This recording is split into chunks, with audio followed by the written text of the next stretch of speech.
Welcome, ladies and gentlemen, to SAME's Resilience webinar titled Maintaining Healthy Industry Within a Pandemic. I'm Tamel Harbison with SAME National Office, and I'll be in the background today helping out with any technical issues that you may experience today. Before we get started, I'd like to go over a couple of housekeeping rules. We ask that you mute your phones even though you are already in a listen-only mode, just to double check that, see if you are muted. Also, if you have any questions throughout this presentation, we ask that you submit it via the questions tab in your control panel. We do offer a PDH credit today, and it will be available to you in the handout section as well as a PDF version of today's presentation. And this webinar will be recorded for later view. And you can view that at SAME Resilience COI webpage on the SAME.org webpage. And now, without further ado, I would like to introduce Brett Wilson, our moderator for today. Ladies and gentlemen, welcome today. We appreciate that you're joining us for a very important topic. I mean, we've been dealing with COVID for many months, and all the elements that come into this. As many of you who know me have heard me express at least once or twice that some days it seems like we took a page out of a Tom Clancy manual or book, executive orders in particular. Ripped the page out and said, "Here, let's do this." So I've been looking for an expert who could basically talk about how the models have improved over time. Have they improved over time? And what do they tell us? I mean, it's more than the science. It's more than how we've dealt with COVID. So today's topic, and what I want to get you all excited about, is that Dr. Rauner is going to talk to us about what the models really, what they tell us. So listen for the nuances. Listen for what's going on in the background. It's interesting thing I learned yesterday during the spin up for this is that at Johns Hopkins University, which Dr. Rauner is an alum. I got switched ahead one to slide too many here. There we go. We talked about the Johns Hopkins engineering folks are actually the ones who helped build the model that's now become the Johns Hopkins COVID-19 website. So the interplay here between the engineering community and the medical community is as strong as it ever is. So with a little more ado here, we will have questions and answer after Dr. Rauner's presentation, and then we'll do a short update on what's coming next within the SAME Resilient Community of Interest and some closing remarks. So I'll leave you, or my portion, with a quote from astronaut Chris Hadfield. You know, the idea that you break everything down into a one breath type of approach when you're an astronaut. You have one breath to basically fix the problem, or things could go up kerblooey. So finding out what we know, what we've learned, basically leads to the ability to fix a problem when it comes up. So our speaker for today, Dr. Bob Rauner, he and I are both here in Lincoln, Nebraska. We're excited to come from the heartland to speak to the resilience community of interest. You see here, he's been a medical doctor for about 25 years now. He's also an award winner works particularly with the National Quality Forum. He works also on the Board of Education with Lincoln Public Schools. So all of what he's doing right now is directly applicable to the students' health in Lincoln, Nebraska. It's a city of about 280,000 people. Yeah, Dr. Rauner's married, has some very nice children, and I'm going to turn it over to you, Dr. Rauner. Thank you for doing this today. All right. Well, it sounds like this will be an interesting discussion. Brett and I had a discussion about how much everything touches everything else, whether civil engineering or what I do, everything overlaps. And so I actually have 3 hats, which is kind of complicated, but they all touch each other. And I'm actually going to pull some examples from a couple of them to go through this with y'all. So you guys are from an engineering background. I'll try to, I assume you guys know math really well. And one of the things that's been really frustrating from the public health community is that a lot of our response to coronavirus is not put together with the expertise of public health experts. And why it's so frustrating to me, it'd be like if a bridge falls down or a building falls down, I would hope you'd call an engineer and figure out what the heck went wrong. And before we rebuild the bridge or the building, I would hope you would actually have an engineer sign off on that. And what we're having right now, my frustration is a lot of stuff is being put together by politicians with little input of public health professionals. And a lot of this is really solid math. So you guys from an engineering discipline, it's really important to know how big a footing needs to be and how much concrete and steel will hold. Pandemic math is kind of like that, actually. And so it's very solid. It's been around for centuries, actually, in some cases. The variables may change, the numbers we plug in are different, but you still got to follow the math and the formulas. Another way I've been explaining it lately is there's a kind of a famous thought experiment where you say, hey, would you want a penny and I'll double it every day for a month, or would you want $1 million? And the first glance, a lot of people say, well, give me the $1 million. But if you understand compound interest, which Albert Einstein and Warren Buffett, who's the Oracle of Omaha, one of the world's best investors, will say that compound interest is one of the strongest forces in the universe. It takes a while, but by days 27 or 28, you're better taking off the penny and not the $1 million if it's doubling. And pandemic math works a lot the same way. It's not intuitive. It's not linear. It's very much exponential. And so what happens is you'll have a pandemic and infections smolder at a low level, and then suddenly it takes one wedding, one dance with 75 people, and suddenly you've got a pandemic. Now, we could do a lot of things to limit that spread so it doesn't go up quite so steeply. Wearing a mask is the single biggest thing, and we'll talk a little bit about that. So the frustrating thing for me is you can just sit here and like watching across the country, it's like watching a slow motion train wreck. One of my favorite quotes from Will Rogers, there's 3 kinds of men: those who learn by reading, which I hope in engineering background, you guys are pretty good at that, or at least seeing somebody else mess it up first and not having to pee on the electric fence. And essentially what we're seeing over and over again, state after state, city after city, peeing on the electric fence and not following the math. And that's, to me, one of my biggest frustrations. A good example is also the other problem is it's hard for people to understand multiple variables at the same time. I'm sure you guys are good with your algebra. You can think in multiple variables, but the general public can't. And so because we don't have the one intervention, meaning a good vaccine, we have to use a multivariable interventions. And so those who work on safety know that you often have layers of things. Like Six Sigma and some other things, you need layers to get 99.999% reliability. This was a Harvard Medical School grand rounds put out by Fauci about 2 weeks ago. And so, Fauci is a good expert. Even Harvard Medical School is asking him for advice. And so one of the slides he used, he talked about this Lancet article where they really quantified the effect of each layer of intervention. So for example, the spacing with a meter or more, and really the more is better. It's not magic that either 3 or 6 feet is perfect. It's more is better, essentially. Mask, how well they work. And then we start layering these interventions on top of each other. Each one by itself isn't that good, but when you put them together, they're actually very, very good.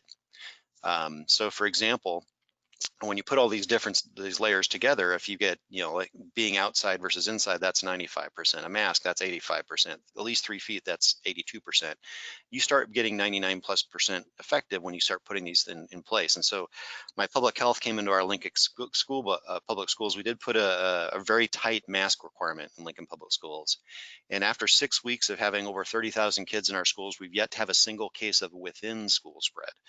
We have had kids and teachers get coronavirus, but they got it outside of school, from a spouse, from a play date, from an athletic event, something, or a restaurant. It's not happening within schools. And I actually earlier today had a conference call with the head of our Chamber of Commerce, saying that a lot of our manufacturing plants in Nebraska have not had a single case of within their building spread. Certainly people getting it because of the bar or the restaurant or the wedding. But if you put these things in place, it makes a big difference. And some of it actually goes to engineering controls. So I'm also the chair of our planning committee, Lincoln Public Schools, and I work a lot with our facilities folks. And one of the things that, sometimes it's better to be lucky than good. It just so happened that we finished all of our indoor air quality projects for the whole district last year, such that we now have 3 air changes plus per hour in all of our buildings. And that really set us up for success as well, in addition to everything else.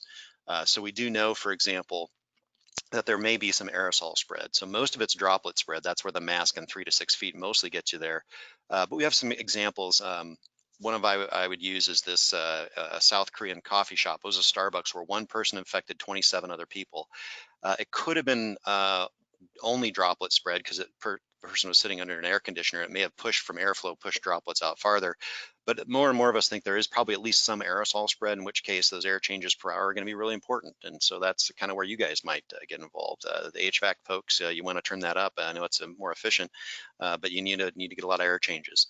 But also, despite these 27 people getting sick, the 4 employees who were wearing a mask did not get sick. So again, reiterating the importance of why you should wear a mask.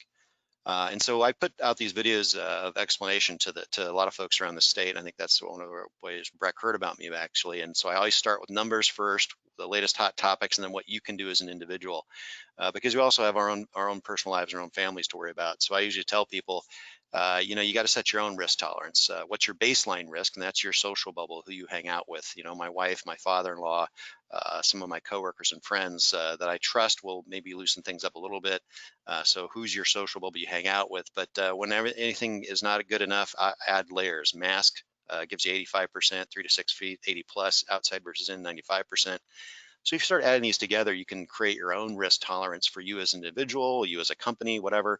And then also you always got to keep in mind your own overall health. So like the kids in our schools, they're not going to get that sick from coronavirus. The hospitalization rate for them is less than it would be for seasonal influenza. However, it's totally not the case for the teachers and the parents. And so we have to worry, although the kids are going to be perfectly, I think, mostly safe, we have to worry about those kids spreading it to their teacher or bringing it home to grandma, grandpa, mom, dad, who might have obesity or heart disease. And so that's where all these variables come into play, which I think is making it very complicated for people to understand all this. But it is what it is. We're getting better numbers around things, and so the modeling has been very fascinating. So this is a study out of the Royal Society in England where they modeled different scenarios. And so models are great, but they're only as good as their assumptions, and they're only as good as the people who either do or do not follow directions. That's another problem. That's another issue. Essentially, they looked at different effectiveness levels of if the mask was 25, 50, 75, or 95% effective. We know it's actually probably in the 85% range.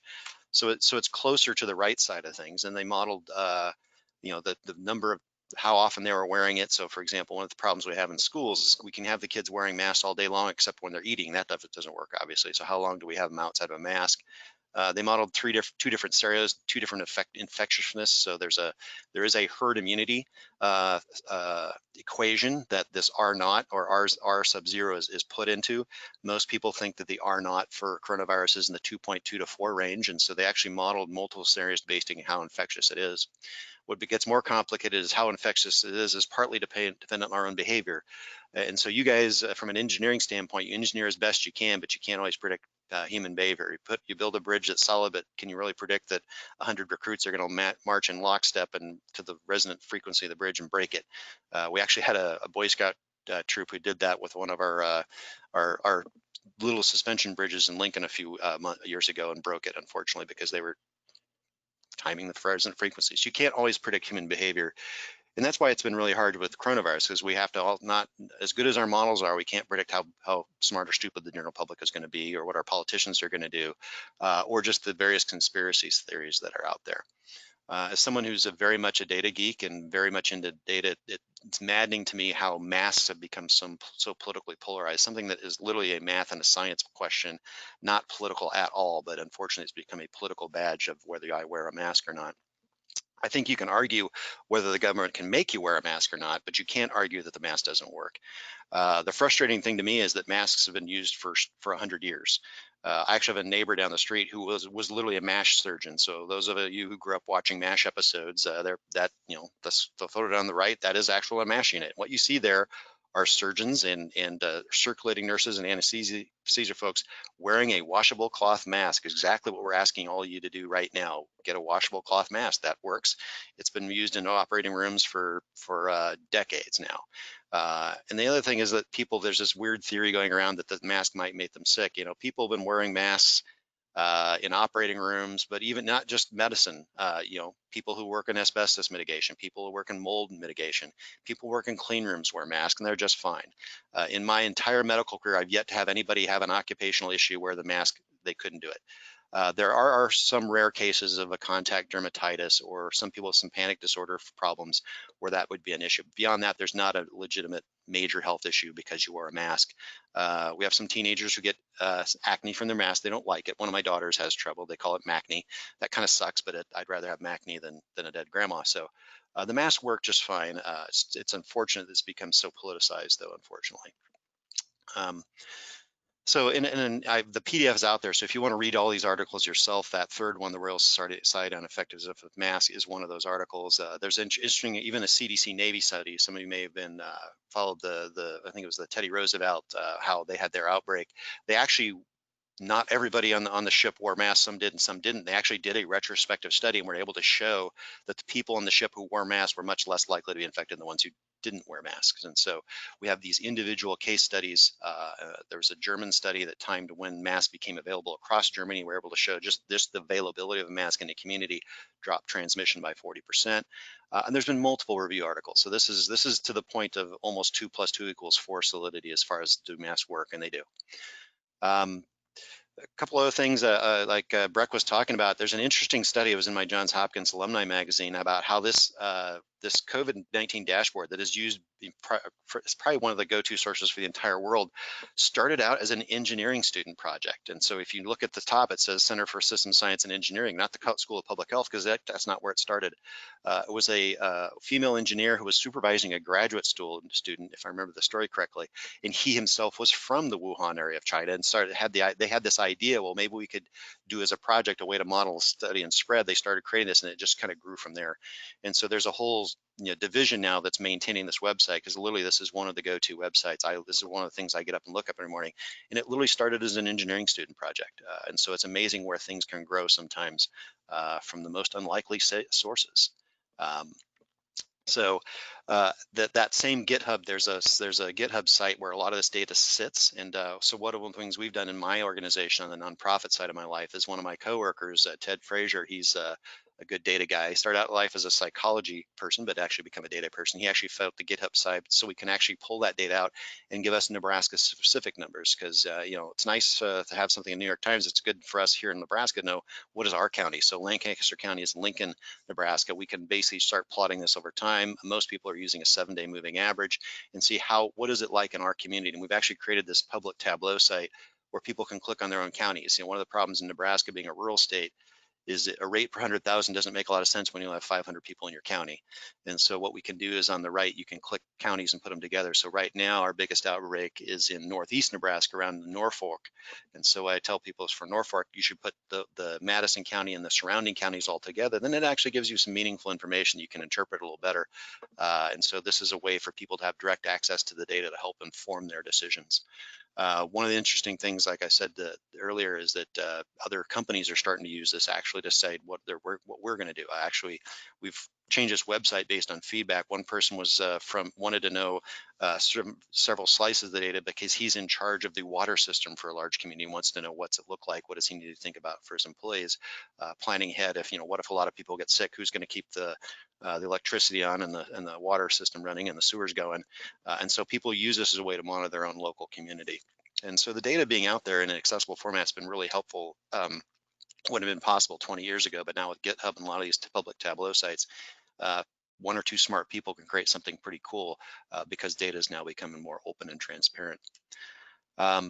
So a couple other things. So there's the Healthy Tableau. If you want to play with it, Healthy Nebraska. I think other counties across the states across the country have done similar things. The Johns Hopkins website you can go to. There's a COVID Act Now national website where it's easy to kind of look at every state, and you click on each state, then you can drill down to the county level. I think that's another really way for you, wherever you happen to be, to say, what is it like where I am? So example, another globalepidemics.org, they all pull from the same GitHub data source. You can actually see where it is where you happen. So if you happen to be in Wisconsin, you can see, we got a lot of red up in Wisconsin, whereas Maine's doing a really good job. And so this is great ways to just kind of visual the data. And if you click on them, a lot of them will tell you other variables too, not just community spread, but what's your hospitalization rate? Is the trajectory up versus down? The big problem we have in Nebraska right now is I think we're on the verge in northeast Nebraska of exceeding our hospital capacity, and then things get really ugly. Their referral in northeast Nebraska tends to be up to South Dakota. I know you probably heard that South Dakota, North Dakota now have the worst rates. Their hospitals are getting full, and that becomes to be a real problem for a community. So to go back to now, like this is, like I say, here's some examples. It gives you drill downs, positive test rates, everything. So if you're a data geek, it's all out there for you to see and kind of watch the pandemic yourself. And you know, the news organizations are not very good about giving accurate information. So you can go in there and if you've got a good data background, you can start learning this stuff yourself and knowing what's really going on and start getting a hint about which reporters know what they're talking about and which ones don't. So we'll stop right there, and I like to do Q&A. So if you had any questions, I'll kind of go pretty much everywhere. So I think if Breck wants to do that, if not, I've got more slides. I can talk about some other nuances too, but we'll stop there and see if we got any questions. Are there any questions from the group? I do not see anything in the questions tab yet. So if you have something that you want to add, please do. Let me ask one question that's been in the back of my mind. Singing is an important element for me. I'm a tenor in our choir at church, and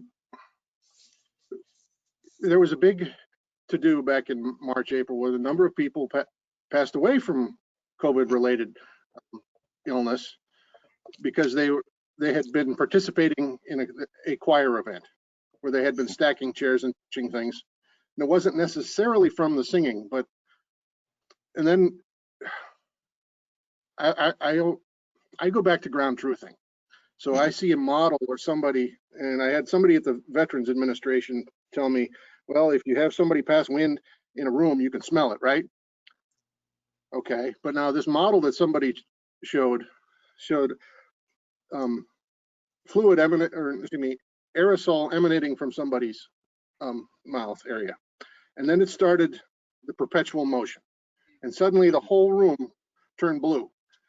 And logic says that perpetual motion doesn't exist. I can appreciate that things spread, but when I'm singing and I've got my shirt gets wet or my bulletin gets wet, but that's as far as these droplets go. And we're talking not infinitesimal size molecules here with COVID. They are usually mucus surrounded, but they're like 0.3 of a microns. I think we had a presentation about a month ago that mentioned that size. So the question goes to, you got like there's a Berlin peer review study that says, no, it isn't a big deal. We've got a Boulder peer review study that says put masks on the bells of your tubas. And okay, now we've got disparate information going here. Can you? Yeah, well, part of it is sort of the self-correcting nature of science. We can all create all the theories and models we want, but until you actually try it out, you don't know for sure. And part of the problem is there's a lot of what I'd say amateur armchair quarterback science. Well, you have to look at the actual source data. So a lot of times I see things getting quoted out of miscontext as someone just wrote the abstract. They didn't actually read the discussion and see, well, wait, where's the weaknesses here? So the original 3 to 6 feet came from meningitis spreading within schools. And what they found is that the highest risk was within 3 feet of the desk of the kid who got it, and then the next person got it. However, there are a few within 6 feet. But that's in an environment where somebody is sitting there quietly, mostly listening to the teacher, not doing singing, shouting, whatever. And so some of that data was used out of context. You have to make sure that your underlying assumptions are still correct. And so me sitting here quietly, 3 to 6 feet is probably enough. But what happens when people are in a bar? I can't hear crap in a bar anymore because my hearing's gone, so I'm yelling louder. So when you're yelling, it goes a lot farther than 3 to 6 feet. And so they've actually done some studies, well, a cough and a sneeze can project droplets up to 20 or 30 feet even. And so singing is going to be farther than the 3 to 6 feet of sitting there quietly listening to your teacher. And so singing will push it out farther, yelling like in a sports stadium. So one of the big super spreader events in Europe that spread up between Italy and Spain was a soccer match between Italy and Spain. It had thousands of people in that stadium. Plus, If it's a projectile, obviously with the stands, the people from the top are projecting out farther because it's just like shooting a bomb. It's going to drop, it's going to go farther if you're starting from higher up. And so The you have to gravity look at the still underlying assumptions. The other thing is people were assuming it was only droplet spread, and there was a hope that was almost only droplet spread, but it's starting to look like there is at least some aerosol spread. And so the difference would be, yeah, droplets can vary in certain sizes, but will the droplet actually dry out enough so that it becomes small enough that it would float through the air? And what they're finding is it's not a black or white, 1 or 0. It's not binary. There does seem to be at least some. There are also air currents. So a lot of these studies, like the Korean one, it's underneath the air handling unit. So if the air handling is blowing it, it's sort of giving it an assist to push it out potentially. There was another one in Korea where they actually literally mapped out literally where everybody was sitting, and most of the spread was downwind. However, there's someone was upwind. And what they found was there was a vortex where it was pushing through the middle of the room and circulating back against the back wall, and that's exactly where it happened because the person was on one side of the table and it happened to on that side, but not the other side, on the other side of the room. So it was probably an air current circulating through. So how it spreads is important. So there's all these nuances to it. Another example, like I actually think airplanes are probably okay, and it's because from my understanding, the air handling in an aircraft is from top down to bottom, and it's continuously pulling it through with a lot of air changes. And so some of the latest stuff is that if people are wearing masks and the middle seat's okay in the middle, empty in the middle, that actually an airplane might be safe enough that I'm thinking about taking one of those cheap flights from Omaha to Phoenix in November, December, because I think Southwest and Delta are doing a good enough job. And so the problem is you got multiple variables and you always have to re-examine your assumptions. I think if it was all droplet spread, we'd be good, but I think more and more people are thinking there's probably a little aerosol as well. And an example would be like measles is one of the most infectious viruses we have, and that is very much aerosol. So that R naught for measles is 12, which is one of the most infectious diseases we know of because it's so aerosol spread, whereas we don't think coronavirus will aerosolize like that, but if the droplet's small enough, it may aerosolize to some extent. And so that's, like I would say, my best guess is that 90 to 95% of the spread is droplet, but there's probably 5+ % that's probably aerosol, and maybe 1 to 2% that's touching stuff. And that's why you still got to wash your hands. Droplet's the biggest one by far, but I think there is enough concern that there is some aerosol. And again, like at the end of the day, you just got to try it out. I mean, I may have the most elegant theory in the world, but there's something I miss. And so until you actually try it out in real life, you don't know for sure that it's going to stand up, or something funky happens. Like, what's the say that one building in England they built and it ended up like acting like a giant mirror and focusing heat to other places. Someone didn't think about that one, but Right. okay. Yeah, so hopefully that explains it, but that's why these things get pretty complicated sometimes. Oh yeah, no, I appreciate that. Got a couple questions from the audience. First question is, has a recurrence rate for reinfection after an individual recovers from COVID been established? No, the problem is it just hasn't been long enough for studies. We do have cases of people getting reinfected, so we know that people do get reinfected. The few cases that have proven reinfections, though, the person wasn't very sick, though. So it may be that it mutates slightly like influenza, for example. And so one question about can we create a vaccine is, does it act like measles, where 1 or 2 shots and you're good for life? Or does it act like influenza, where 1 shot and then it mutates enough next year you got to get another shot? Or is it more like herpes or HIV, where we just haven't been able to figure out a vaccine yet? Now, the good thing about influenza is that like the big influenza pandemic of the 17 through 19, 100 years ago, it mostly affected the young people and not the old people. And the theory is that the people who were over 50 actually were exposed to a similar influenza virus 50 years previously, and it gave them enough residual immunity they didn't get sick. And so what was so hard about the 17-19 pandemic, it was like a lot of people in their 20s and 30s dying, which left a lot of orphans around, for example. And it was because they had never been exposed before. So I do think it's the case that yes, you could get reinfected, but likely it would be a much milder case, in which case it'd be like an influenza, which doesn't kill as nearly as many people as coronavirus is killing right now. Sure. And so there's probably some mutation, and then we also don't know. And it literally is, if it's only been around for 8 months, how do you know immunity lasts for a year? Because it's only been around for 8 months. You have to wait and see. And we're in a society that wants answers now, but it's like literally there's no way to study it any faster. Just like there's no way to really safely rush through a vaccine either. You got to go through the steps. So.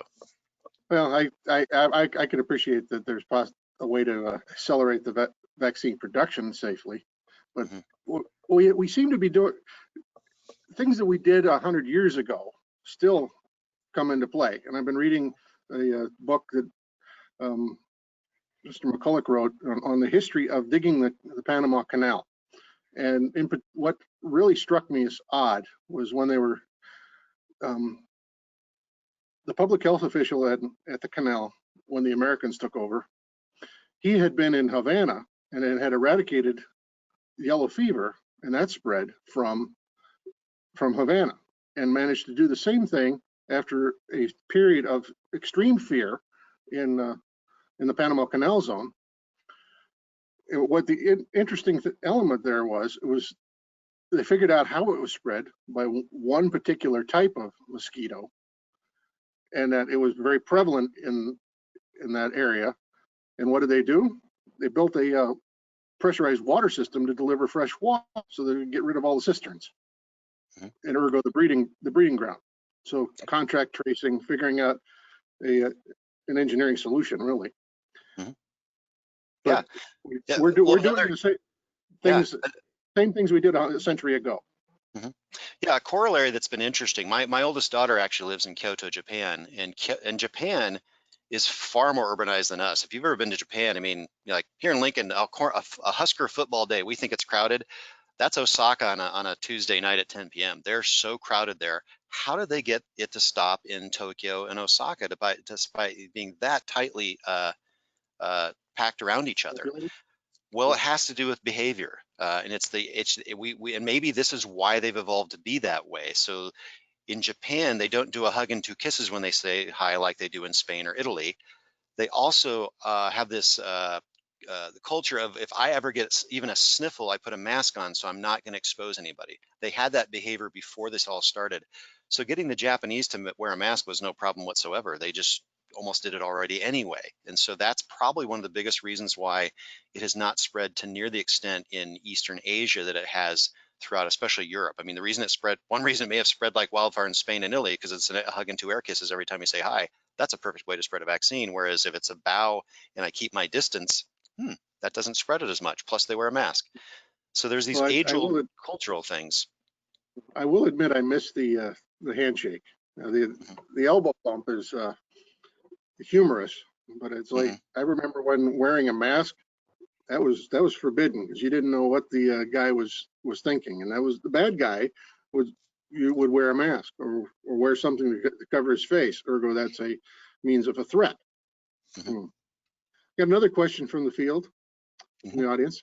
There appears to be a noticeable decrease in the number of COVID-related deaths following a recent resurgence in infection rates. Is this a correct interpretation?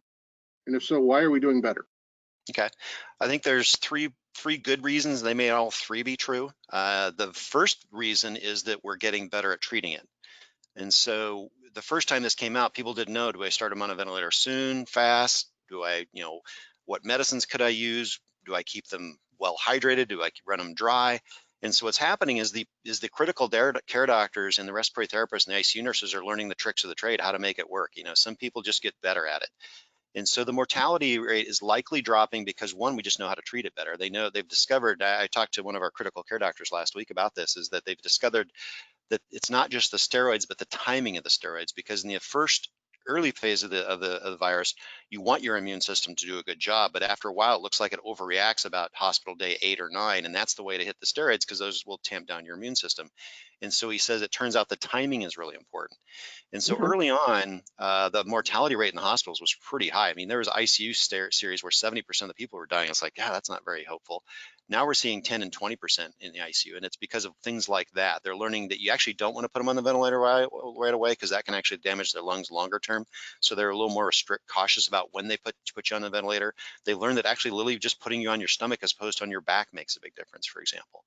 And so partly the ICU doctors are just getting much better at it. Plus also they have, New York, they were just so overwhelmed. They didn't even have enough people. And the doctors and nurses themselves got sick and died because they didn't have any protective equipment. And they potentially got hit with a big dose just because people were coughing it up everywhere. So our system is much better, and they're learning sort of the tweaks and the tricks. The other reason it's probably lower, though, is who got infected. So if you look at a lot of our outbreaks right now are college related. Well, young, healthy college kids just don't die as much as grandmas and grandpas do when they get it. So partly it's the demographics of who gets infected. So I think that's a big one. So we've had a lot more people as far as absolute numbers getting infected the last couple months, but we haven't reached the mortality rates of the spring. But that's because it's the people who are in their 20s and 30s going out to the bar. It's the college kids. They're just not going to have as high a death rate as 60-year-old people with diabetes and heart problems, for example. So partly it's the demographics of who got infected. There could be some mutation of the virus, although we're not seeing that much evidence yet. So it's in the best interest of the virus actually not to kill people, because dead people don't spread it anymore. But that evolution takes a lot of time. Now you just brought up 13th century logic for the first spread of the plague. Yep. So I'm sorry, I'm being humorous, but that's just a COVID-19 is an interesting animal relative to other things. But and what we've learned in history, we certainly can reapply here today. I mean, this is figuring out exactly how many grains of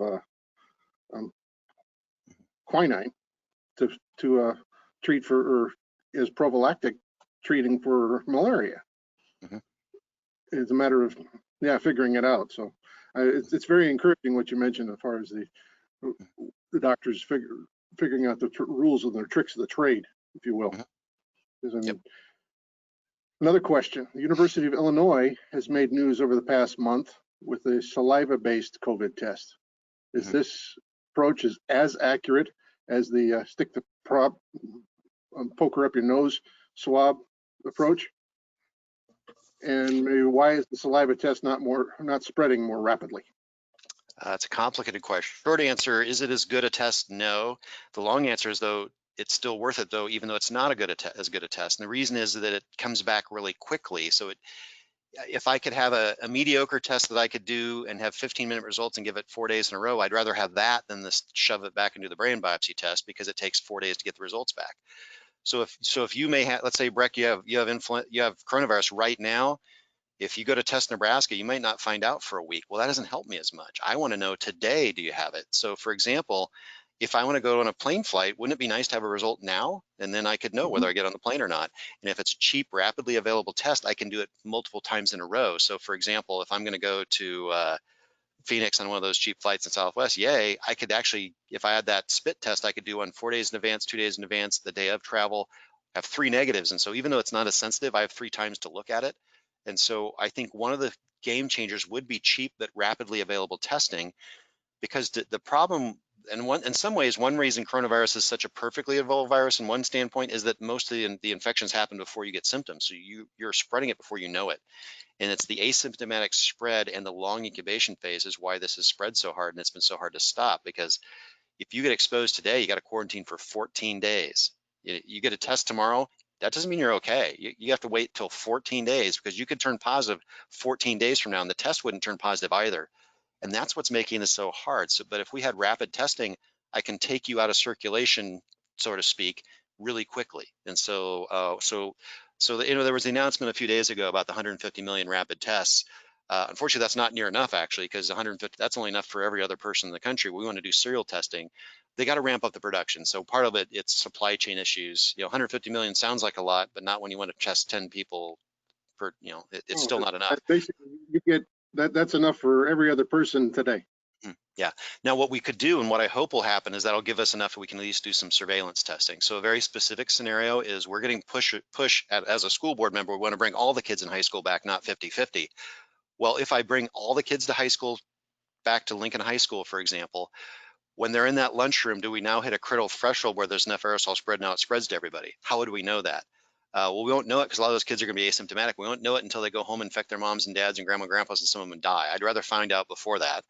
Well, how would you find out before that? We would start doing random sampling of those kids in the lunchroom over the next few weeks. And if we saw it, we could stop it really early, not wait until grandmas and grandpas start dying.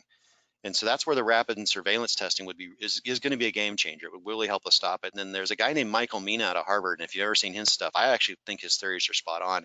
We need to be able to print this on a piece of paper like a pregnancy test. And the bouncer out of the bar could literally just hand out this thing, spit on them. If they turn positive, you go back home. Negative, you can go in and have a drink. We could get to that point. It's possible, but some regulatory issues, as you might be fully aware, that regulations can slow things down too. But we could have this happen within a couple months. And I think this would be a game changer, having cheap rapid tests. Yeah, I think the bouncer with the little card in front. Yeah, that's a very formidable type of approach. I appreciate the layered defense approach, because I mean we deal with that with the anti-terrorism force protection too. I mean, you're looking at, you keep a bad guy out of the school. If the bad guy gets into the school, how can you protect students and minimize the the death rate? Another question from the audience. There is considerable discussion on the time to field a vaccine or vaccines once FDA approved. How long will production and distribution actually take? The best guess is 3 to 6 months. So we actually have four vaccines in the United States in phase 3 trials already, including Nebraska has 2 of those, and one of them, it's in 3 sites in Nebraska already. Grand Island, Norfolk, and Omaha are both intervention sites for the myriad vaccine. The reason you can't rush it is to see if it works in the real world. I got to give you a shot, and I got to wait for you to get exposed to see whether it worked or not. Well, you can't rush that unless you have, well, you could rush it, but you have to have 10,000 volunteers get vaccinated and then just literally get exposed to see if it worked. And it's hard to get 10,000 people to volunteer for that study. So literally what happened in Grand Island is that they thought that would be a good site, but turned out Grand Island's done a really good job at keeping their pandemic under control in Grand Island. So not many people are exposed. They're not getting a lot of useful data out of the Grand Island site. The Norfolk site turned out to be a very good site because it's spreading a lot in Norfolk area, for example. So now we'll start seeing out of the people got the virus versus the placebo, is there a differential infection rate? And that'll take a minimum sample size to see what that happens. And that's where you can't rush it unless you recruit 100,000 people, just get shot and we just expose them and see if it worked. But that's a hard intervention to do, has all kinds of ethical implications too. So the way we do it is we vaccinate tens of thousands of people and then we wait and see what happens. Right now, so the first data should be coming out in November. But the other thing that people forget about is you also have to look for rare side effects, because the virus kills 1 out of 100. I need to make sure it doesn't have a side effect that also kills 1 out of 1,000. Well, that means I got to vaccinate several thousand to even see if that side effect happens. Again, that's something that you can't rush. You just got to vaccinate enough people and see what happens. And you may have seen that they stopped one of the studies because somebody did have a complication, and they had to make sure it wasn't due to the virus. Well, because it was like a Guillain-Barré, and there's a famous example in the 70s. President Ford rushed a swine flu virus out before it was ready, and it turned out it hurt more people than it helped. And we don't want to repeat that again. So we've learned the hard way 40 years ago not to do that, 50 years ago not to do that. So that's why you can't rush it. Right. Well, I mean, there are many things that we just don't know too. I mean, I've got a smallpox vaccination scars on both my upper arms, and it's like I had got inoculated for smallpox back in the early 70s for the and then come to find out that I needed to get it again in 2007 before I went to Afghanistan. So I mean, the environment that we're entering into, I mean, I think plays a lot. But did it necessarily improve my? On the whole, I mean, I'm fine. I didn't get smallpox. I didn't have to worry about it to begin with. I was just glad to come home without getting shot. Yeah. But relative to me, I don't know if it had any impact on the larger scale as far as the numbers. Yeah, well, let's look at the rationale for why they immunized again. We weren't sure that Russia didn't weaponize it. So there is some smallpox in the world, and it's tucked into these science labs that were worried somebody would let it out someday. So they vaccinated you to make sure, just in case. Now, we stopped vaccinating people in the 60s. Some of us have a scar and some of us don't who were born in the 60s, because it depends on what year you were, because the vaccine itself also does hurt some people. And so that once they decided it was clear that there wasn't any smallpox anywhere, then we're not going to do it anymore, because all vaccines can cause even some rare side effects. So it's a math problem again. What's the risk versus, a lot of these things are risk versus risk, not risk versus a benefit. And so you have to be careful. And that's kind of where that math came out. As a military guy going to Afghanistan, there was the possibility that somebody might have weaponized it, so we better vaccinate you just in case. Yes, very similar to what came out in 2001, right after the 9/11, October 8, Anthrax Scares. Yep. And I seem to recall the stuff we're treating treating today's issue with COVID was also used to treat the Y pestis. Mhm. So it's interesting how many of these medicines, now that they've 6 months into COVID, they've figured out the tricks of the trade, the rules of the game, if you will, to help treat it. I mean, I appreciate very much the timing question thing you mentioned. In the course of our last question and answer, have we touched on anything you'd like to go to the backup slides about? Well, one thing I talked about in today's update, because people keep asking, is all the conspiracy theories. So, you know, the one I keep hearing is they didn't die of coronavirus, they died with coronavirus. Well, no, they're missing that whole, there was unfortunately, a repeatedly retweeted thing that only 6% actually had coronavirus. That was this, they totally misread that study. What the fact that only 6%, the 6% only had coronavirus on their death certificate, nothing else, that meant actually that 6% were dying even though they were healthy. That was actually a bad thing, not a good thing. 95% of people who were dying of coronavirus also had other things. You know, they might have been in the nursing home, they might have had diabetes. That didn't mean they died of diabetes and just died, quote, with coronavirus. And the way to explain it is, if I have diabetes and get hit by a bus, I didn't die with a bus accident. I died of a bus accident and I have diabetes. That made me less likely to survive that bus accident. It was the bus that killed me. And so the other thing is, are some of the death certificates wrong? Yeah. I mean, out of hundreds of thousands in a rush pandemic, you're going to miss some things. And so the way they sort that out is a concept called excess deaths. We've tracked mortality statistics and death statistics for like 100 years back. We know in a population typically how many deaths there are when you add up car wrecks and gunshots and cancer and heart attacks. You expect a certain number of deaths. And so, for example, let me see if it expands the slide. What we do is you track death certificates. And so this is the actual CDC website, which you can go to and look it up. And basically it has drop downs by the whole country, even has New York City, it has different states. And so the top one, that's the United States and how many people we died. And as you alluded to earlier, we had a higher death rate initially because that was older people. And then despite more infections, the death rate's lower. Well, that's because it's younger, healthier people that were getting infected. So you expect a lower death rate. Sure, but you go back to some of the initial data was very prominently hidden on the in the chart, saying this is based entirely on on Wuhan, China information, and knowing that they smoke heavily, the air over there is horrendous. Okay, you bring it over here, you bring that type of, I can easily understand, because I'm one of them that says, hey, that premise is crap. But once you get past your initial reaction, and I appreciate very much so what we're talking about today is what's the real scoop. Yeah. So well, the problem is there's multiple variables in that equation. And so, yes, they do smoke air more. And yes, they do have horrible air. On the other hand, though, they're much less obese and much more fit, though, too. So you have to look, there's also often multiple variables in the equation. So the two of those were totally true. However, they forgot about all the other variables, though, too. It's not a 2-variable equation. It's like a 28-variable equation. And that's the problem. So you can't just focus on those 2 variables. And at the end of the day, you just got to see, maybe that theory was right and it would have panned out and we wouldn't have the deaths. Until you actually try it out, you don't know. Well, we have tried it out, unfortunately, and we now do know. And so, you know, the whole thing about, was it worse than influenza? Well, if you look 2 years back, that little blip with those 1, 2, 3, 4, 5, 6 little red crosses, that was a bad flu year 2 years ago. And now look at that in comparison to influenza, coronavirus. It's not even close. I mean, we've had way more. In the bottom right corner, that's New York. So there was a time where in New York, there were more people dying of coronavirus than all other causes of death combined. Car wrecks, gunshots, heart attacks, strokes. There were 2 to 3 times as many people dying of coronavirus those bad weeks of New York.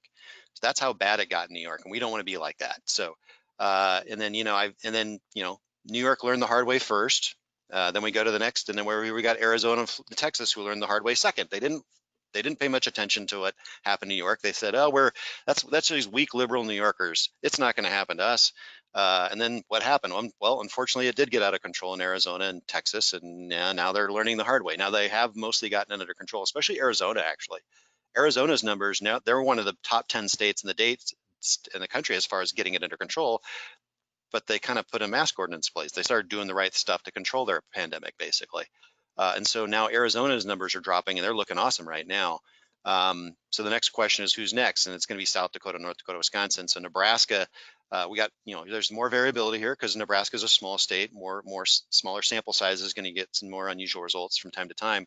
But you're seeing, over the course of a year, you might get 2 just from fluctuation. We're getting lots of those little red crosses in Nebraska because we are getting fatalities now. And that's what you're going to see happening. And the other problem, there's a delay. It takes a while. You take from contact to infection is up to 14 days. From infection to landing in the hospital can be another 14 days. To actually dying can be another 14 days. To compiling the mortality statistics and all the death certificates takes another 14 days. So it takes 2 months to show up. And so this, unfortunately, is a time lag thing. So it hasn't shown up yet. We're going to start seeing it. Well, and that gets to another issue is people are yearning to get back to normal. Mm-hmm. It's like we've had the issue. Omaha not doing contact football this season, but Lincoln is. Yep. It amazes me that sports drives a number of how we feel about a society. Importance. And so normalcy is getting back to the way we've done things, and people yearn for that. That's a normal human behavior. That's one thing at least we can predict. But if with a 2-month time lag or 14-day time lag is, and what you're showing on the pandemic chart, there's no end in sight per se. Yeah. Well, I guess there's 3 potential ends in sight. One is we get the corona vaccine. I mean, that's the silver bullet. We get the vaccine and it's effective and we can get it out to everybody, but that's hundreds of millions of doses. That's going to take months to happen. So we're talking, late winter, spring for that to happen if everything goes great. But we don't need the silver bullet. Turns out we could have what I called silver buckshot. We got multiple things we could put in place if we did it, which means wear a mask, keep your distance, wash your hands, and then have rapid testing and really good contact tracing. All of Japan has had only 3,000 deaths in all of Japan. That's because they did all that stuff, and we've not put all those things in place in the United States yet. There's some states in the Northeast that are getting pretty close to Japan level control. We just literally have not put in those things in place. And some of these are time-honored techniques. So Ali Khan, who's the dean of the College of Public Health at the University of Nebraska, he was the CDC international expert on contact, and they used to send him all over the world whenever there are outbreaks. He's been trying to get people to do this, and they just don't do it. And it's driving him crazy because he says, we actually know how to do this, from how to contact tracing, how to isolate, but we got to have rapid testing. We got to have contact tracers, and we got to get spread down to a low enough rate. We got to get down to embers, not raging fire. And we've just not gotten it down to that level. So we could do that. And the third thing is we just let it burn through the population. We kill 1 or 2 million people. I hope we don't pick option number 3. We all want option number 1 because as soon as we got a vaccine, we can go back to normal again, which would be awesome. I mean, I'm personally, I have 3 daughters in 3 continents. I can't visit 2 of my daughters. One's in Dublin, one's in Japan. I'd like to see my daughters again someday. But I'm gonna have to wait maybe a year to see my daughters again. But it is what it is, So we could do the silver buckshot and take care of it, but that requires a very well-organized plan, which we don't have in place right now. So hopefully we got to wait for the silver bullet, which is a vaccine. Because I know there's a number of people saying, "Oh, masks don't help either," and so I mean, it's like I marvel at this thing because I mean I can sit here and put this is a cloth mask, and the way some people describe it is that you needed to have something along the lines of what we used to call the monkey 2 mask with the filter. Yep. But I mean, it's like I sit here with this thing on, and I literally push hard, and my glasses get all fogged up, but I cannot feel any wind or any air flow in my hand. Yep. And so that they do tend to be effective for me exhaling. And so yeah. But actually, my favorite demonstration video, if you want to Google it, it's Mask Tips with Uncle Rob. And if you look at the guy, he's got to be ex-military, the way he says stuff. And but what he does is he actually uses a spray can full of starter fluid, and it sprays out about 8-10 feet. And he puts it up against a torch and a fake mask face, and he says, "Look, here's how it works." And he puts the mask over in front of it, and he tries different distances. It's a great little demonstration. And look, it actually does work, And who doesn't like a demonstration with starter fluid and a flame torch, Yeah, like Tim the Toolman Taylor, I got one more question from the audience.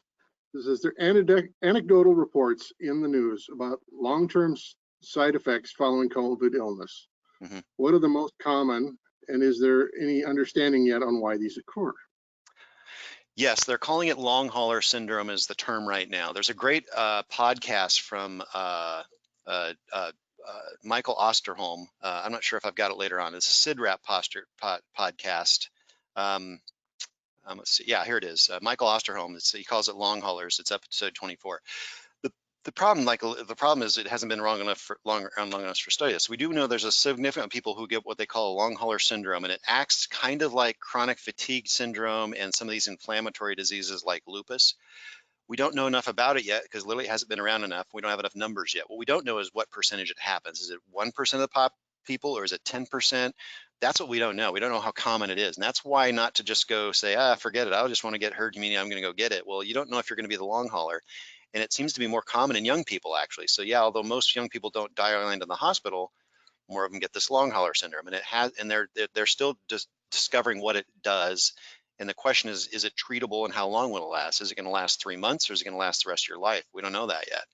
And so that's one reason not to go taking a risk. I mean, in some ways, yeah, I'm 51 and healthy. I'll probably get over it. Maybe I just want to get it and get over it. Well, the problem is, what if I'm one of these guys and I get chronic fatigue syndrome and a lupus-like syndrome the rest of my life? That would kind of suck. So the thing is, we don't know yet, and it's because literally it's too early for us to know this information. This is one of the key things they're studying, and he goes into essentially what they know and don't know yet. And it's going to take another month or 2 or 3 to get a better handle of that because you just got to wait for the data to come in. Okay. And so, yeah, so that's kind of where we are. This is a great. If you want to listen to his podcast, it's a great podcast on it. So I mean, we're at the about the top of the hour, so I appreciate the questions from the audience, and very, very timely. And I appreciate the interview and the presentation here today, sir. Mm-hmm. For the group, the handouts include the slide like we showed here in the backups. So there's a lot of gold ore in these slides. So I would encourage you to download the handouts and review these. We appreciate that Dr. Rauner has made this available to us. We also have a professional development hours certificates for you available and they'll be sent out to those who registered. I guess the key takeaways from today's presentation to remember is that we're dealing with multiple variables. I mean, n is equal to 28 and or more. And so what we've learned from history, we can apply to today. Engineering solutions are among the ways we can help build resilience based on this pandemic and other elements. Because I mean, the thing that struck me with my wife works at Nebraska Wesleyan, and so the air exchanges in the building are the critical elements towards dealing with that. I mean, we always when we were putting together places for people to get away from the chemical environment, when we were practicing that 2 or 3 decades ago, overpressure was the critical element. So nothing could get in under the door, in the gaps in the door, but all air was always exiting. So ergo, nothing came in. So I mean, there are opportunities for engineering solutions. I guess the bigger question now is, how do we find them? How do we make the connections? And so we've got a nationwide network of attendees here, and I encourage the ideas to start to roll. Upcoming webinars, if you look out on the SAME.org website under education opportunities, we've got an October 9th remediation at Coast Guard Base Kodiak, and we've got another later October recovery, adaptation, and innovation virtual conference. So as we look around the society as a whole, to cross pollinate, if you will, between the various communities of interest is a good way to help grow our interaction and resilience. Dr. Rauner, thank you again for this conversation today. I appreciate that. Tamel, let's send it back to you. This will be up on the on the website as a recorded event, and will it be available soon? Sorry about that. I don't know what's going on right now. Wait 1 second. We can There see we go. your. Sorry about that. I clicked through the presentation too fast. But yes, thank you, Brett, for a great moderating, and then Dr. Rauner for a great and informal presentation. Just want to go over one more upcoming event. We do have our national conference, Small Business Conference, which will be virtual November 4th through the 6th. And you can find out more information about that conference on the SAMESBC.org webpage. And registration is now open. And I do believe that early bird registration deadline is today. So make sure you guys go out and get that early bird registration. But thank you again. And until next time, enjoy the rest of your day. Thank you. All right. See you later, Brett. Appreciate it, sir. I think we are, let's see, people are signing off.